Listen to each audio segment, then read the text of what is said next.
Happy Friday, neighbors. I'm Jason Gadd, Mayor of the City of Hopkins. Today is Friday, September 25th. Last night, the Hopkins Race and Equity Initiative hosted an online event screening the TPT documentary Jim Crow of the North and had a panel discussion which really talks about the history and impact of the racist real estate covenants here in the Twin Cities and metro area. It was a very eye-awakening and eye-opening discussion and information about the impact that racial covenants have on homeownership here, not just in Minneapolis, but in our suburbs, even here in Hopkins. And that is a discussion that for some is difficult to have, but it's one that I think we need to have. And I want to thank especially Bill Wells, who moderated the event last night for the Hopkins Race and Equity Initiative. And we were fortunate to have with us three panelists that were just provided such input and insight into the topic. One was Dan Bergen, who actually produced and made the documentary Jim Crow of the North, along with Kirsten Delegard, Dr. Delegard, who is the project director of a project called Mapping Prejudice project, which is highlighted in the documentary and actually began here. She began the project here with the University of Minnesota, documenting racial covenants here in Hennepin County, which is now being spread. Other cities are looking at doing the same thing and taking a look at how these racial covenants impacted where in communities people could live. And then also last night, our own Director of Planning and Economic Development here in the city, Kirsten Elverum, shared some direct information about here in Hopkins, and specifically talking about a few things called with our Homeownership Gap. And the Homeownership Gap really revealed to me a big difference between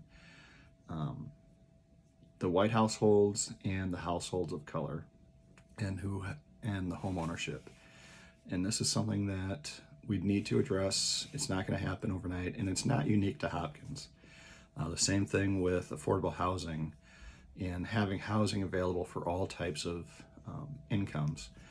We need to be very diligent in what we look at on these projects, and that is why we take each project very seriously and how it impacts not just the community, but taking a look at it on how it impacts homeownership and attracts and creates an environment that makes everybody welcome.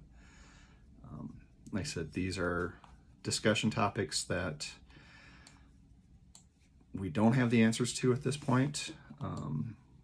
One of the biggest questions that we don't know is, the question that was thrown out last night that I wanted to share is, how do we provide more opportunities for people of color to be homeowners here in Hopkins? And then also, how do we change the negative perception of renters and affordable housing? There is that perception that renters and affordable housing is less than homeownership. How do we change that? Those are questions we don't have the answers to, and it's not going to be just coming here from Hopkins. It's going to be a regional effect. And a lot of the opportunities to create more homeownership opportunities has got to come from the state and federal level. But I think we can start having the discussions here locally and start sharing those ideas.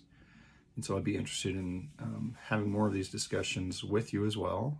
I look forward to having more clock tower conversations about the impact of how racial integration, racial bias, the gap in homeownership has on our community of Hopkins and our hometown. I look forward to having those. One of the biggest things that we have available to us and most powerful tools that we do have as individuals, as residents of a local city, of a state, of our nation, is the ability to vote. And so I encourage you to make your voice heard and vote during this election cycle. There are so many options available, and we need leaders and individuals that are willing to tackle tough issues and talk about them. And so make your voice heard, vote. There are a number of ways to make that happen, and encourage you to get out there and be heard. With that, I do want to hope you have a great weekend. Enjoy the weather again. Looks like it's going to be another nice weather to get outside and enjoy what our community of Hopkins has to offer. So once again, see you out in the community, and stay well.